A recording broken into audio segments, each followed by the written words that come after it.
বাসায় চলে যাই। সেটা এক কনস্টেবলের চোখ এড়ায়নি। সে আমার দিকে চোখ বড় বড় করে তাকিয়েছিল। যেই ছেলে সারা রাত লকআপে বন্দি থেকে মাইর খেলো, সেই ছেলে সকালবেলা এত দামি গাড়ি। কনস্টেবল যেন কোনো মতেই হিসাব মিলাইতে পারতেছে না। সে গিয়ে ওসি স্যারকে সব বলে। ওসি স্যার যেন বিশ্বাসই করতে পারছে না। সে থানার সামনে সিসিটিভি ক্যামেরার ফুটেজগুলো চেক করে। তারপর সে নিজের চোখে দেখে ওসির তো হুঁশই উড়ে গেছে। তার চোখ জোড়া বড় বড় হয়ে কপালে উঠে গেছে। এটা কি করে সম্ভব? যেই গাড়ি কয়েক বছর মেহনত করলেও কিনতে পারবো কিনা তার কোনো নিশ্চয়তা নেই, আর এমন খ্যাতমার্কা ছেলের কাছ থেকে এত দামি মডেলের গাড়ি, তাও আবার বিভিন্ন ব্র্যান্ডের, যেই গাড়ি শহরের কোটিপতিরাও কেনার ক্ষমতা রাখে না। আমার ভাড়া বাসায় চলে এলাম।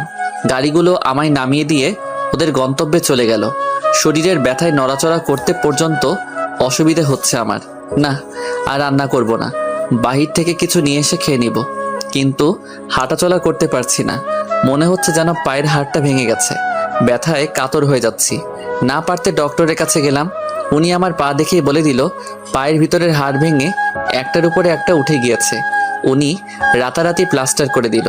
পরের দিন সকালবেলা উঠে ফ্রেশ হয়ে নিলাম। সারা রাত পায়ের ব্যথায় ঘুম হয়নি। কিন্তু যত যাই হোক, আমার ক্লাসে যেতে হবে, কারণ কিছুদিন পর আমার পরীক্ষা। এখন ঠিকঠাক মতো ক্লাস না করলে পরীক্ষায় আন্ডা পাবো। তাই খুঁড়িয়ে খুঁড়িয়ে ক্লাসের দিকে রওনা দিলাম। মেইন রোডে উঠে রিক্সা নিয়ে কলেজের দিকে রওনা হয়েছি। ও হ্যাঁ, আপনাদের তো বলাই হয়নি আমার পরিচয়। আমার নাম আকাশ, সে তো সবাই জানেন। বাবা মা ভাই বোন তাদের পরিচয় গল্পের সাথে থাকলে পেয়ে যাবেন। আর আমি পড়ি হচ্ছে অনার্স ফার্স্ট ইয়ারে। এবার গল্পে আসা যাক। কোনোভাবে গিয়ে কলেজে পৌঁছালাম। পায়ে ব্যান্ডেজ প্লাস পরনে কোনো ভালো জামা কাপড়ও নেই। সবাই আমাকে দেখে হাসছে, কেউ কেউ তো টিটকারি করছে। ওই যে দেখ, কলেজের নাম্বার 1 খ্যাতটা যাচ্ছে। কি আর করব, লজ্জায় মাথা নামিয়ে হাঁটা দিলাম।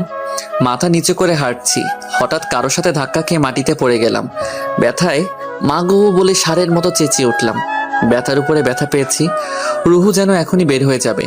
কিন্তু সবকিছু ফেলে কার সাথে ধাক্কা লাগলো সেটা দেখার জন্য মাথা উপরে তুলতেই দেখি কালকের মেয়েটা, যে আমার রাতের ঘুম হারাম করে দিয়েছে। মেয়েটা আমার দিকে রাগী লুক নিয়ে তাকিয়ে আছে। মনে হয় এখনই গিলে খেয়ে ফেলবে। কিন্তু আমি কি করব, আমি তো ইচ্ছে করে এমন করিনি। আমি মাটি থেকে উঠে দাঁড়ালাম। আসলে সরি, আমি ইচ্ছা করে এমন করিনি। এই ছোট লোকের বাচ্চা, তুই আমার পিছু করতে করতে এখানে পর্যন্ত চলে এসেছিস। কালকের মারে তোর কি শিক্ষা হয়নি? পাশে থেকে একটা মেয়ে বলে উঠল, আরে এই খ্যাতটা এখানেই পড়ে। কি বলিস? আমি এই খ্যাতদের কলেজে ট্রান্সফার হয়ে এসেছি? ছি, আমার ভাবতেও তো গা শিউরে উঠছে। আমি চুপচাপ দাঁড়িয়ে আছি আর ভাবছি, পোশাক আশাকে যদি মানুষকে খ্যাত আর ছোট লোক নির্বাচন করা হয়, তাহলে তোরা আমার কাছে এর থেকে বড় খ্যাত। তোরা যেই কাপড় পরে নিজেকে মডার্ন আর বড় লোক দাবি করছিস, সেই কাপড় দিয়ে আমার ঘরের ময়লা পরিষ্কার করে। থাক, আর নিজেকে মহান বলে পরিচয় দিব না। আমি খ্যাত, তাই আমাকে সবাই খ্যাত বলে। এই ছোট লোক, তুই এখনো যাসনি? দূর হ আমার চোখের সামনে থেকে। সবাই আমাকে দেখে হাসাহাসি করছে, কারণ নতুন একটা মেয়ে আসলো। সে পর্যন্ত কথা শোনাতে কমতি দিল না। কলেজের সবাই তো কথা শোনায়, এই বাকি আজকে নতুন একজন আসলো, সেও কথা শুনিয়ে দিল। মন খারাপ করে ক্লাসে চলে গেলাম। ক্লাসে গিয়ে প্রথমের বেঞ্চে বসলাম, কিন্তু স্যার এসে আমায় অপমান করে উঠিয়ে দিল। এই ছেলে, তোমায় কতদিন বলেছি এমন নোংরা জামা কাপড় পরে কলেজে আসবে না, তাও আজও পরে এসেছো। যাও, শেষ বেঞ্চে গিয়ে বসো। তিশান আজ কলেজে আসেনি, তাই মন খারাপ হলেও ভালো করার মতো কেউ নেই। সবাই হাসাহাসি করছে আমাকে নিয়ে। সেটা রোজের একটা রুটিন। তবে সবার কথা শুনে নিজের কাছে নিজেকে খুব অপমান লাগে। আজ নিজের কিছু নেই বলে সবাই এমন খোঁটা দেয়। তবে আবার নিজেকে নিয়ে গর্বও করি, কারণ ছেঁড়া নোংরা কাপড় পরিধান করলেও সেটা নিজের টাকায় কেনা। ক্লাস শেষ করে ভাঙা পা নিয়েই বাসার দিকে রওনা দিলাম। হেঁটেই যেতে হবে, পকেটে টাকা নাই। আসার ভাড়াটা খালি ছিল আমার কাছে। দুপুরে বাসায় গিয়ে খাবার খাবো, তারও কোনো ঠিক ঠিকানা নাই।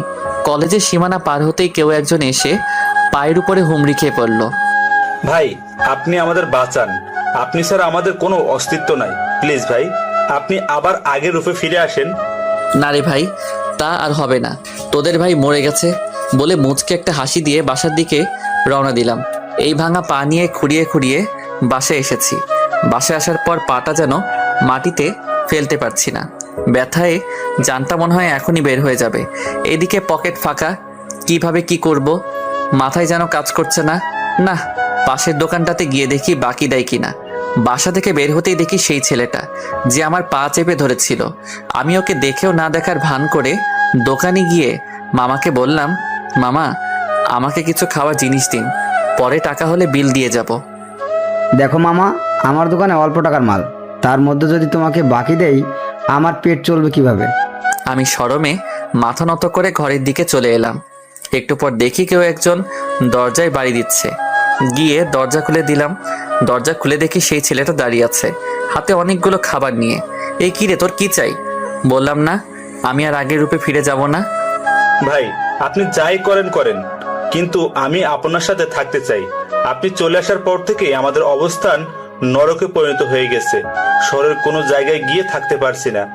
ভাই প্লিজ, আপনার পায়ে পড়ি, আমাকে আপনার সাথে রাখেন। নিজেরই তো থাকার জায়গা নাই, তোমাকে কি রাখবো? ভাই দরকার হয় আপনার ঘরের এক কোনায় পড়ে থাকবো, আপনার কোনো টাকা পয়সা লাগবে না। আপনার খাওয়া দাওয়া থেকে নিয়ে শুরু করে সব আমি দেখবো। প্লিজ আমাকে না করিয়েন না। আচ্ছা থাকো। ছেলেটার নাম পল্লব, সে আগে আমার কাজের সাথী ছিল, তাই না করলাম না। ভাই আপনার জন্য কিছু খাবার এনেছি,